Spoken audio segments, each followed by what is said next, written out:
Let's try this again. Yeah, that last death was really, really painful. Gosh, man, it's just... This last area is crazy. Oh, this is Sea Falcon Forever, also known as Bobby. He's going to Hello. be accompanying me for my third attempt at the final fight, and I don't think he's been on. He may have been on the channel once a long time ago, but he definitely hasn't been on the channel recently. No, I haven't even been LPing recently. Too much college stuff like that. But anyway, back to... Oh boy, yeah, Dark Samus. Here we go. Yep. We're gonna fight Dark Samus once and for all. Oh wait, I said that the last 2 times. Dark Samus is by far the most difficult boss in the trilogy, I would say. I don't know how many of the games in the trilogy you've played, but I don't think it's arguable that Dark Samus is the hardest fight.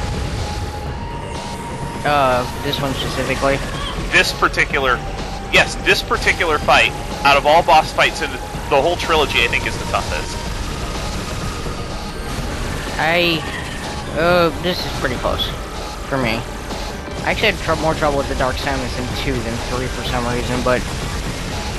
They're both pretty hard, but I think this one's the cake.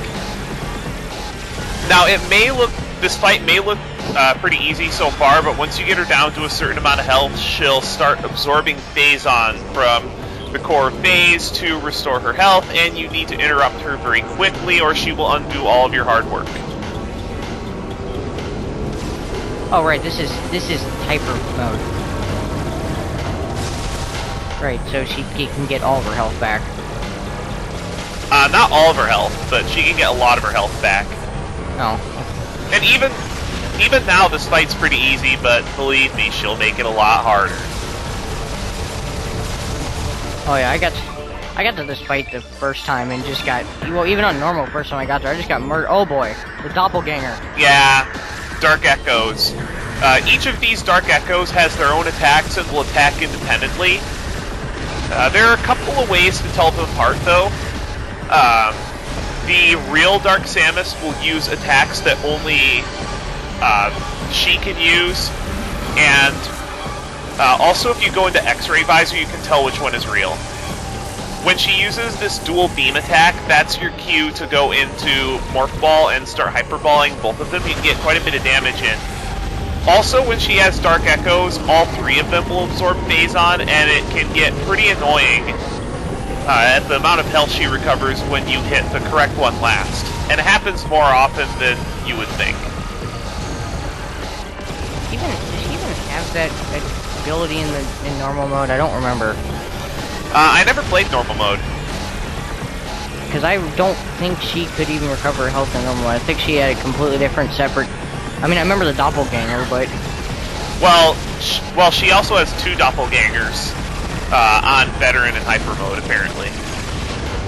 Oh, okay, that would make sense. Yeah, I was gonna say, because I only remember there being 1. Well, I never played normal mode, so I have, I think she uses this attack only in Hyper mode. The trick to dodging this is to just find a rhythm. And if you throw out a few charge shots while she's away from you, get in a few hits on all of the Dark Echoes. The reason why this fight is so hard is because of cheap shots like that, where that machine gun fire, by the way, unless you're standing behind a pillar, is pretty much undodgeable. Yeah. And additionally, when she's merged with all of her clones, she is invulnerable, so don't bother shooting at her. This attack where she launches these missiles at you is probably the best attack for her to use, since you can get anti-Phazon units from it, and you're going to need a lot of anti-Phazon units. It may look like I'm doing well in the fight right now, but the Echoes and the extra attacks that she uses towards the end of the battle, yeah. The second half of this fight is so hard. Oh, yeah, it's... Just because there is so much going on in this fight. When she is vulnerable, her two echoes are also floating around the room, and all three of them are attacking you independently. And you don't really have time to look at your radar just because so much is going on. So it's luck if you happen to get a hit in on the real one without getting hit like that? You should be able to nail all three of the missiles, but getting hits in is basically luck, which is why I use charge shots in the first place. Yeah. And the Dark Echoes, when you defeat them, will give multiple anti-phazon units, usually 2, but they can drop 3. But it's just not worth going out of your way to kill them. If you kill one, great. If not, then you can get anti-phazon units from these phazon pillars. There's plenty of ways to get anti-phazon units. It's just utilizing all of those. And it can also be a good idea to keep one pillar up, just in case multiple echoes fire their machine gun attacks, because that attack does a lot of damage. I think it does something like 80 to 90 damage. It's hard to tell because of the way Phase's health bar is, but I think it's almost 100, like in the high double digits. Yeah.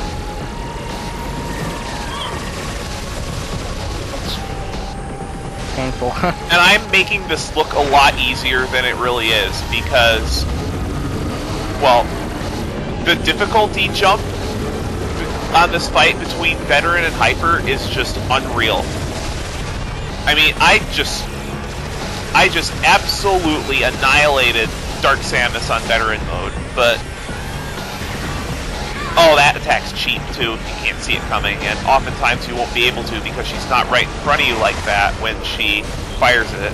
She's got a lot of really cheap attacks that she uses as she gets lower on health. Also, keep a close eye on Dark Samus's health bar. If you are firing at the real Dark Samus, don't lose your lock on her like I did, because that will make the last part of this fight extremely frustrating. Okay, there we go. That was a really, really quick Dark Samus kill. That usually takes me at least 12 minutes. Unfortunately, it's not over yet. Remember the Aurora unit that the pirates stole from the GFS Valhalla? All the way back at the beginning of the game.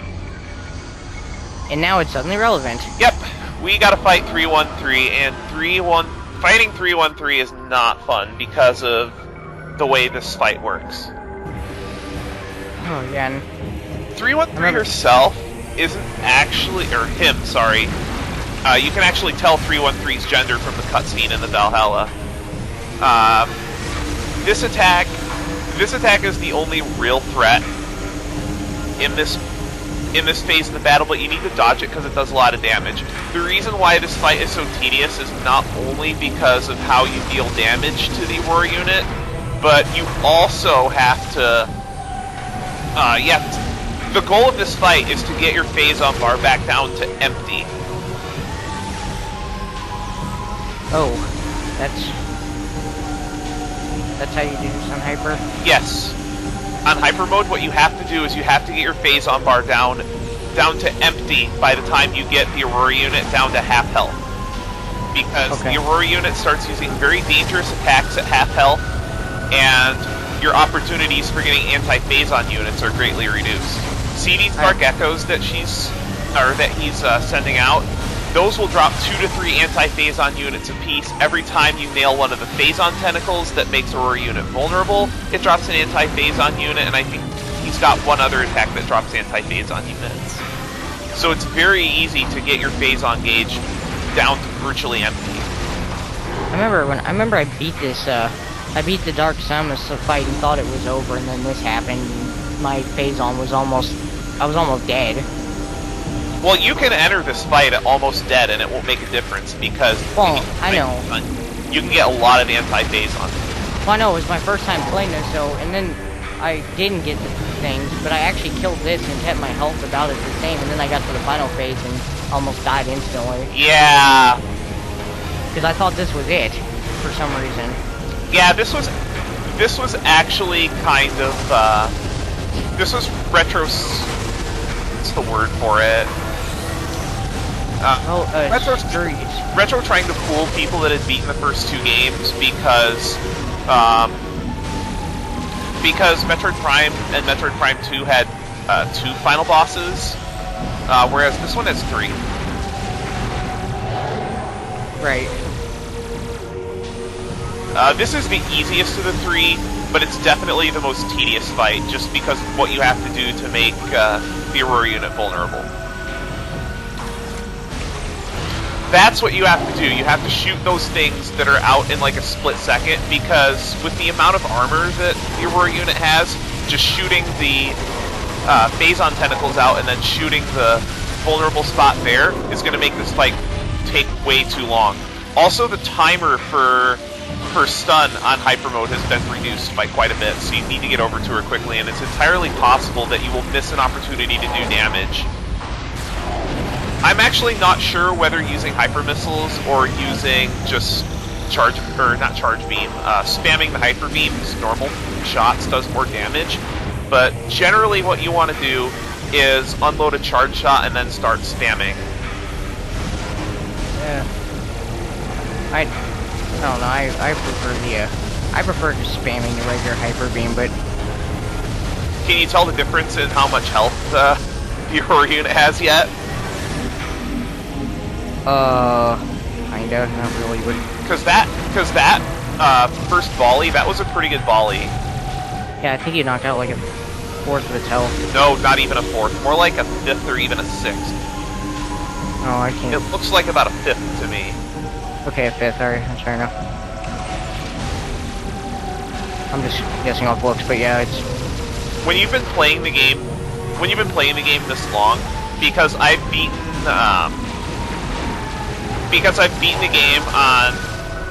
each of these games on veteran mode twice.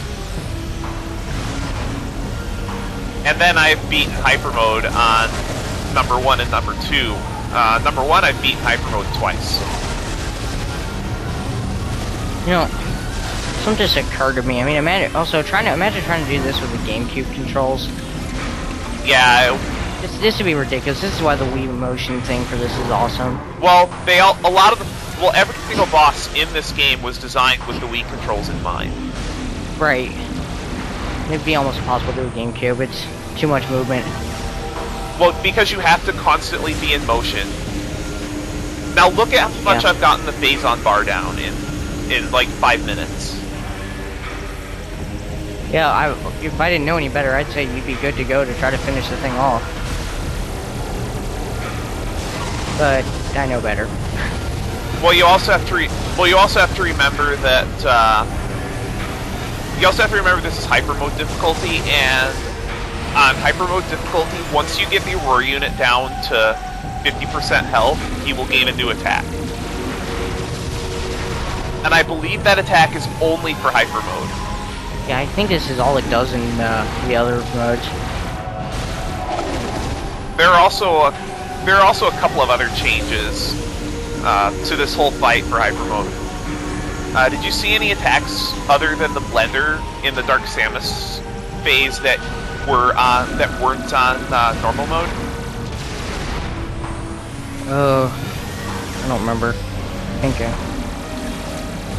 I think maybe the what was the one where the 3 doppelgangers get together and they do this spin with the lasers? I don't think that's in normal. Or is that the blender? That's the blender, yeah. Okay, I don't remember if she did the one where she goes up in the sky and fires the laser at you. Because I don't remember that kind of a cheap attack being in normal. I think she does that in Hypermode also. But I remember,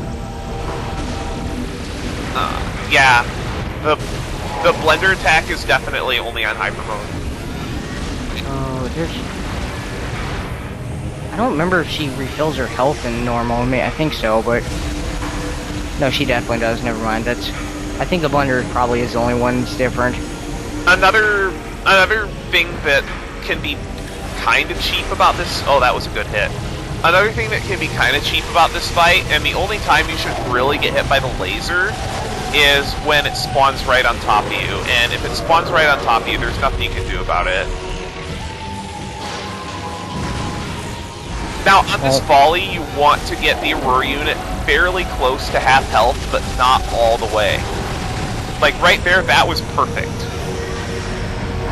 I'd say it looks like it's about a 51 or 52% health. Yeah, it's just above half. This is what you want. Now, the closer you get the Aurora Unit down on life, the more likely the Dark Echoes are to turn into their boost ball mode, and you don't want them turning into boost ball mode because not only does it make it difficult to dodge, but you can't get anti-phazon units from them.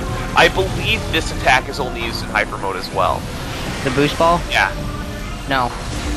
They turn into boost ball mode in normal too. Really?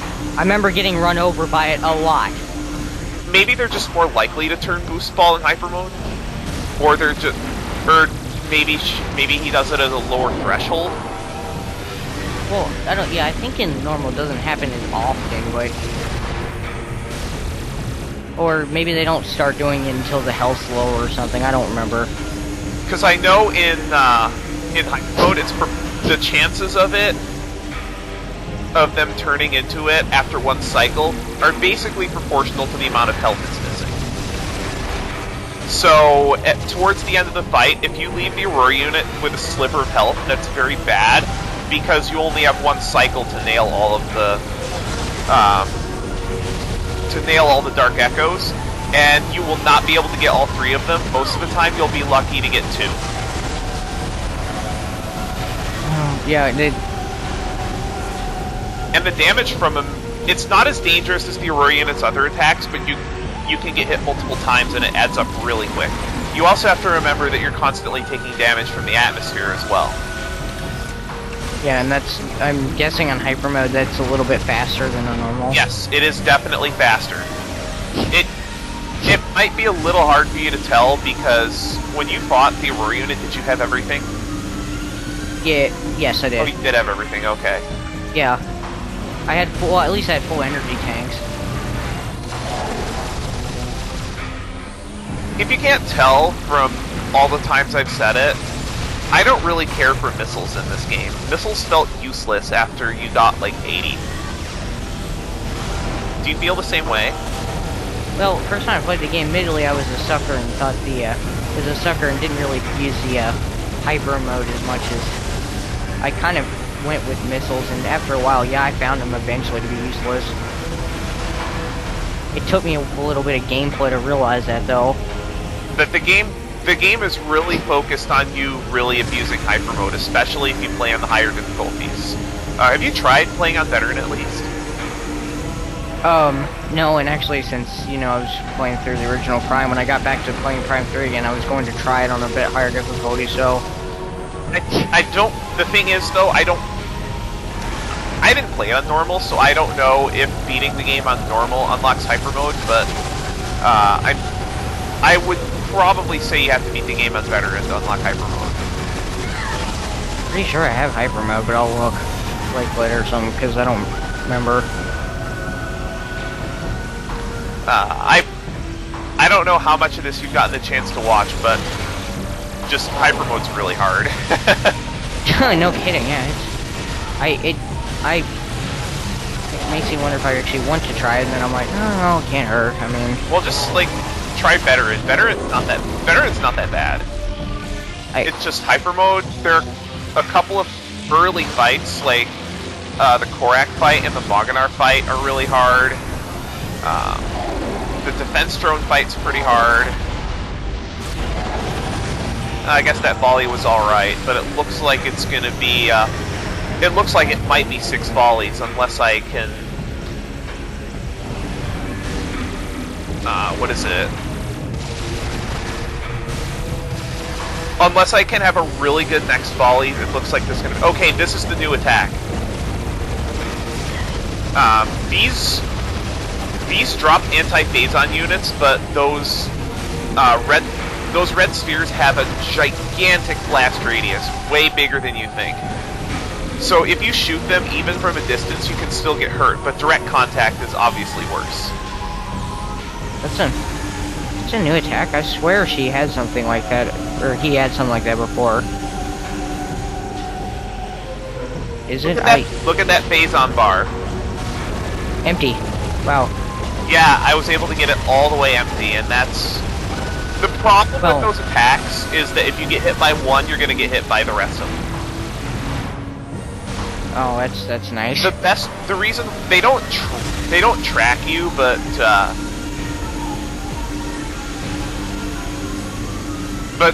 some of them will just like randomly lead their way into you, and you can't really tell because you're in constant motion. Because if you stay still, they will all hit you. Well, I thought they didn't. Well, they don't really need to track you if they have a giant blast radius. Well, they have a giant blast radius. Some of them track you, and the order that they fire out of the cannons is random. It would be much easier if they fired in a pattern, but they fire at random. Yeah. So. Yeah, I just caught that they do fire random. I think that the best way to dodge them is to move either clockwise or counterclockwise around the room while trying to shoot them.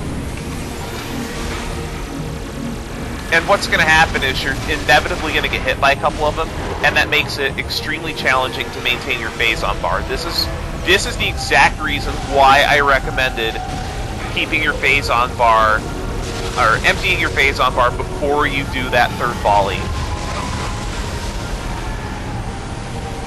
Missing with a volley after this portion of the fight is very painful as well and can end runs. And this is very frustrating because, as you've seen, if you fail a run, you have to start at Dark Samus again. Yep. That is pain. That is, that's pretty. They did not do that in. Well, they did it to some extent in Metroid Prime 2, where if you died before killing the Emperor-ing, you had to start at the Emperor-ing's first form again. Right, but if you killed Emperor-ing and then died to Dark Samus, you just started with the escape sequence. Yeah, which was great, because the escape sequence on Hypermode is atrocious. That's actually one of the reasons why on my stream I decided that I was debating for a while whether to do it on Veteran or Hyper. I did eventually decide to do Hyper, but that was probably because of the Metroid Prime fight that I had at the end of Metroid Prime 1. It's by far the best Metroid Prime fight I ever had, and I think I'm actually going to put that up at some point after this video goes up. I have a lot of bonus content planned for Metroid Prime, and I'll get into that after I actually beat the game. I'll probably talk about it during the credits or something. Yeah. No. Oh.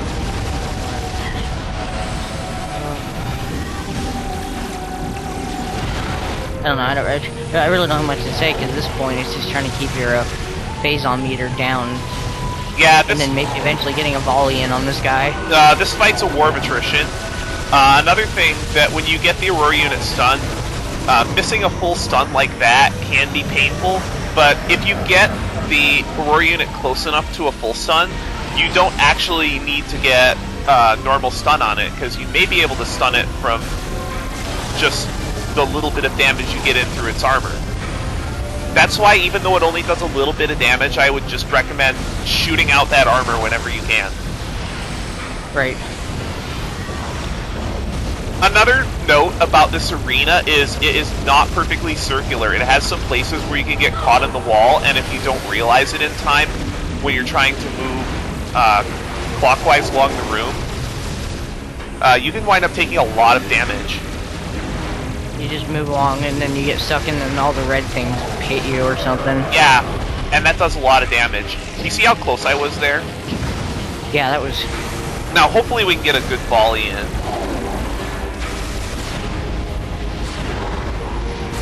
Okay, that was really good. The Aurora Unit stayed stunned for a long time, so I should definitely be able to get it with one more volley. But since the Aurora Unit's so low on health, it starts using a lot more dangerous attacks more often, and your chances of getting anti-phase-on units are a lot less. Did you see that one near the end of the volley that tracked me? Yeah, I was like, oh, you're okay, and then where'd that come from? So they don't track you, but they kinda do? Some of them do. Like, some of them don't track you and some of them do. Because if they all tracked you, then you could easily dodge them just by moving around in circles. Right, and there's no way to tell which one's gonna track you though. Yes, and I think that this is really good AI design. Like basically trying to fool people who know how to manipulate AI. I think that's really good design. It's certainly a where you actually have to be more skilled at dodging attacks rather than manipulating AI. Yeah, like I found out yesterday when I was last night when I was doing Prime on hard mode and I fought the giant She-Goth. I got your trick to work. I figured I had to manipulate it really badly. Yeah, if you don't manipulate the She-Goth's AI, then that fight is very painful. Did you get hit by one of its charges ever? It never charged me. Oh, it never did charge you. Okay. It just kept doing the breath, which I got clipped by it every now and then. But but that doesn't do any damage. That does like what, 5 damage? Yeah, it didn't really hurt me. But yeah, if you let it charge at you, it does a whole energy tank, and considering you only have 4 energy tanks for that fight, that's a lot of damage. Yeah, and by the way, it takes like 30 missiles or something to kill that thing. I know, it's very ridiculous because in veteran mode, it only takes, I think, 6 to 8. Yeah. Oh. And there's a certain cap that you can, that's on, how many missiles can you have by that point? I think it's like 45 to 50. Okay. We should be able to finish the Aurora unit off with this volley if I can get a full stun. Alright, let's see what happens. Get onto the... Oh, not quite, but I should be able to get there with just regular attacks now.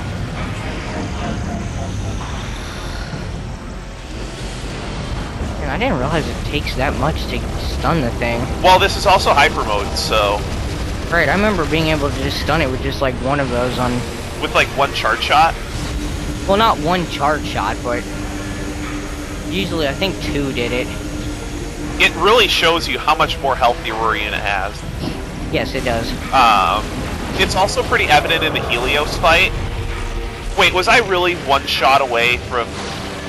I was 1 shot away, wasn't I? Well, no matter, this charge shot should take care of it. If not, I can just throw a couple... Okay. Defeating this phase of the Aurora unit only severs the cable. The nice thing about this fight is that the Aurora unit's constantly vulnerable, but did you see that anti-phazon that was in the center there? Yeah. That's all the anti-phazon you get for the rest of the battle. Right, so you better take this thing down in a hurry then. So you have to finish this fight very quickly, and the Aurora unit has a lot of dangerous attacks. Screw attacking can be helpful in dodging certain attacks. Now that thing that charges the shockwave, you can shoot that out in normal or veteran, but you can't in hyper mode. It just simply has too much health. When it uses these lasers, if you're going to be caught in the crossfire, for sure, try to get under it. If not, I would recommend staying as far away from it as possible. Oh god, this attack. I have no clue how to dodge this attack. Like, sometimes, it's just like with the cannons. Sometimes it tracks your movement, sometimes it doesn't. If you shoot it enough during that phase, the Aurora unit will be stunned and will turn around and expose its weak point, and that's how you do most damage in this fight.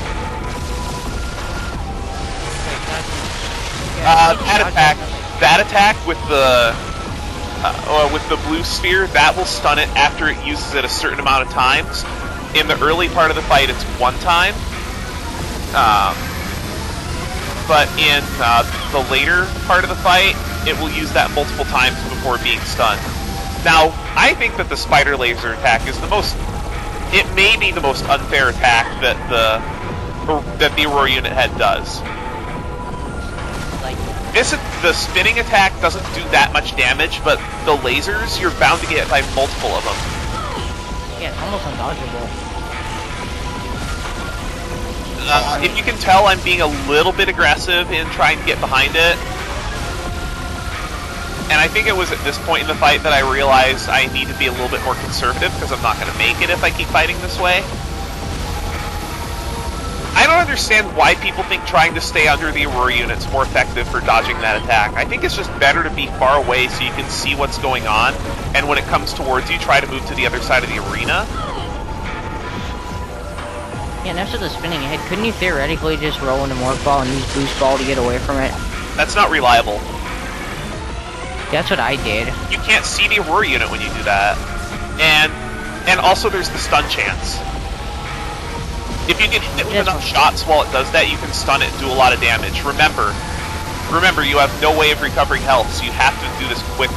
Right. No, I know this is Hyper Mode, and I haven't played on Hyper, so. Can you tell the difference in how much damage my shots are doing? I remember the health bar going down way faster. I'm pretty sure. I would say so far I'm doing alright, because the Aurora Unit's head does not get any new attacks. The attacks that it's using are the attacks that it will use the whole time. Some of them can be a little bit more difficult to dodge towards the end of the fight, but the difference isn't really that noticeable. But you do definitely need to be the aggressor in this fight. Especially since it's vulnerable the whole time, so. If you can stay far away from it, the laser attack is probably the best time to deal damage when it's not stunned. Also, for those of you who watched the previous video, the amount of time that it can use the spider laser attack is highly variable.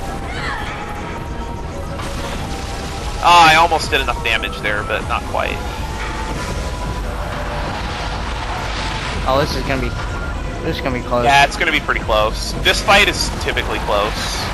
I've actually watched several Let's Plays of this game, well, at least this battle, when I was looking for advice on how to deal with this, since obviously I had quite a few failures.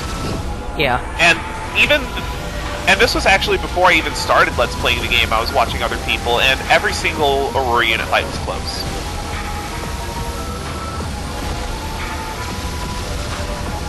Yeah, I would love to see someone do this fight on Hyper Mode and not even, like, get hit.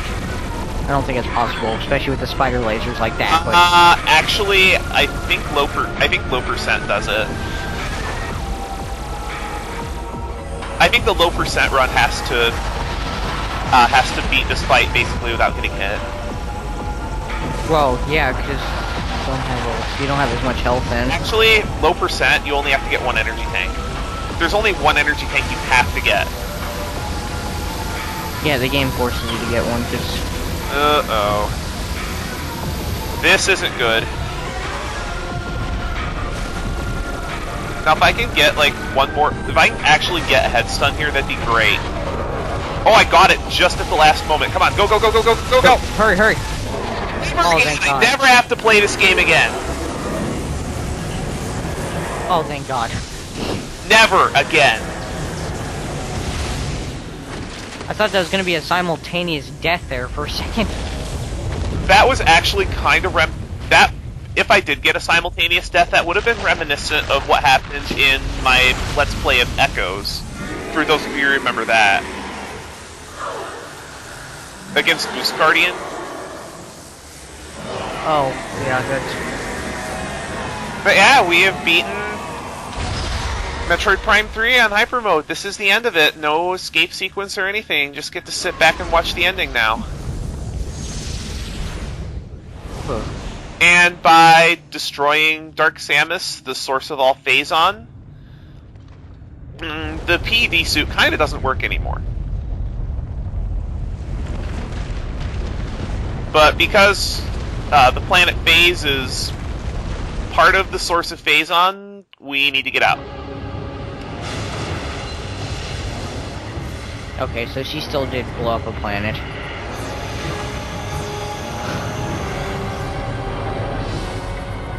Sir, we have confirmed unstable energy spikes in multiple locations on the planet. It's a chain reaction. It's accelerating. The planet's going to explode! Order the fleet to disengage and prepare to retreat. Activate the Leviathan's warp field. Get us out of here.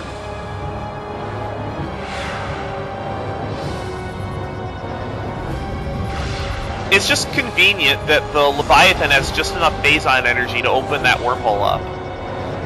Once Phase goes, so does that Leviathan.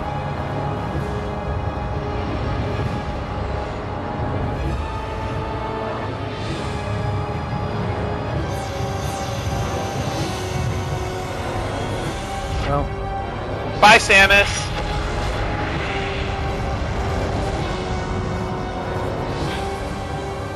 oops. Because she was obviously still on this planet, right?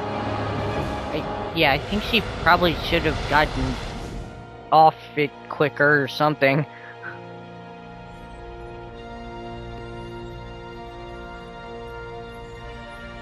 So Samus gave her life up to stop the threat. 37% of the fleet. Half of the surviving ships are reporting heavy casualties. Sir, we've confirmed the wormhole has disappeared. All the Leviathans are gone.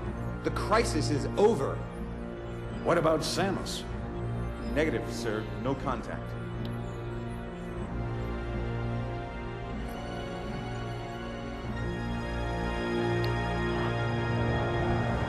Oh, never mind. There she is. What? How? Okay. Okay. Oh wait, she's Samus. The hero never dies. Sir, we're receiving a transmission from Samus's ship. No idea how she got in her ship in time, but okay.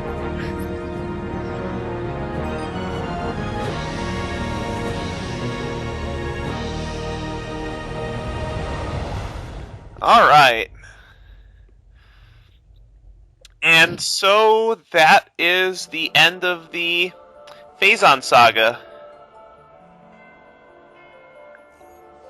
I believe this is the special ending that you get for getting 75% of items, where you get to see Samus take off her helmet and reminisce about what happened throughout her adventure.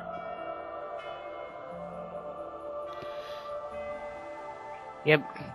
You do have to get 75% of items to see this. Like, it's hard, because the game tells you where all the items are. Yeah, I actually thought that was helpful though the first time playing. And I think it's appropriate that she's doing this reminiscing in Skytown, because Skytown's music is so relaxing. Yeah. Oh gosh, this. What? What's wrong with Gandreda? That was the most fun fight in the game. I don't know.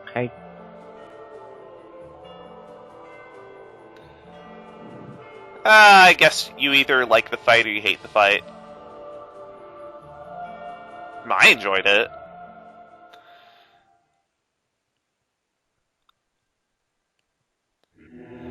Alright, that will bring Metroid Prime 3 Corruption to a close. Let's sit back and watch the credits roll as I make an announcement about the game and give my review of it. I do have a lot of bonus content planned. One thing I'm definitely going to show off as far as bonus content goes is the shop. I haven't really mentioned it too much, but all these gold and blue and red credits that we've been getting, you can buy little things in the shop that like interesting things like concept art, the soundtrack, and if you turn your friend vouchers into friend credits, you can buy some really neat things like the screenshot tool, the Me bobblehead, ship bumper stickers, a lot of really neat things. But I'm not going to show them off on this version of the game. Every single bonus episode that I'm going to make is going to be from Trilogy. The reason why is I also have some version differences to show off. Obviously, other than the controls, a number of other things have been changed. Now, these bonus videos are, if you are watching this on the Riker Rider LP channel, these bonus videos are going to go in the Metroid Prime 3 playlist, but if you're watching on the Riker Rider channel, these bonus videos are going to go into their individual game playlists. So any of the Metroid Prime 1 related bonus videos are going to go in the Metroid Prime playlist, and the Metroid Prime 2 related bonus videos are going to go in the Metroid Prime 2 playlist. And I do have a lot of things to show off. I'm probably going to end up making at least half a dozen bonus videos. The fight against Phazon has ended. However, in the vast regions of space, This victory is just a twinkle of a star, spreading the light of hope through the darkness. Alright, now I'd like to give a review of the game. This game is... I don't even think it's arguable. I believe that Metroid Prime 3 Corruption has the best motion controls on the Wii, which probably explains the price of Metroid Prime Trilogy. I think it's running well over $100 online. If you can find it for $100 or less, pick it up. It is well worth it. Unfortunately, I have been unable to find the bonus stuff that came with the Metroid Prime Trilogy box, because you got a whole bunch of neat stuff. Like, I think you get copies, like physical copies of the ship's bumper stickers. You get a big poster that contains a timeline. You get a concept art book, a bunch of stuff I want to show off. A lot of the concept art can be bought in the shop, but a handful of the concept art in that book is exclusive to Metroid Prime Trilogy. Now, as far as Metroid Prime 3 itself, they put a little bit more emphasis on story, but I feel that it takes away from the gameplay by making it more fusion-y. Story would get probably a 9 from me. Gameplay, probably a 9.5. It would be a 10, but again, fusion-y, which kind of takes away from the exploration part of what makes a Metroid game a Metroid game. Soundtrack was a 9. It really felt like an improvement almost on the first two games. Even though I'm pretty sure they both used MP3 quality audio or whatever it was, since we don't have to use cartridge-based media anymore. Overall, I would say, what do I give this game? Probably like a mid-9, like a 9.4 or 9.5. It's one of the best games on the Wii. I think Metroid Prime is better, and Metroid Prime 2 is worse. But they're all very good games. It's definitely worth getting all three. So, how bad was our time?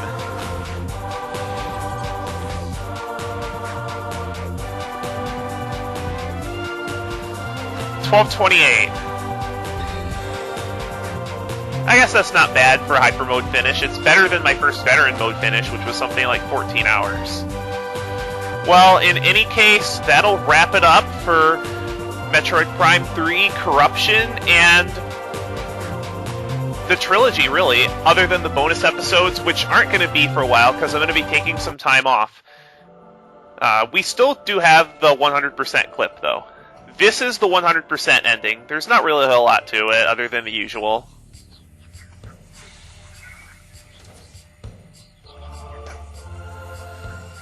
Samus taking her armor off.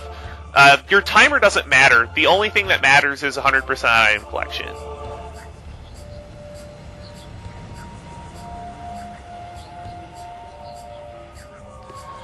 Alright, mission accomplished. This is easily the hardest project I've taken on so far. My next project will be Let's Play Trauma Team, as I'm sure you've seen. I think the ship plays into Metroid Prime Hunters, correct me if I'm wrong. But that's the only explanation I can think of. In any case, this has been Riker Rider. And his guest, Sea Falcon. And I will see all of you next Let's Play. Have a good night, everyone. Bye, everybody.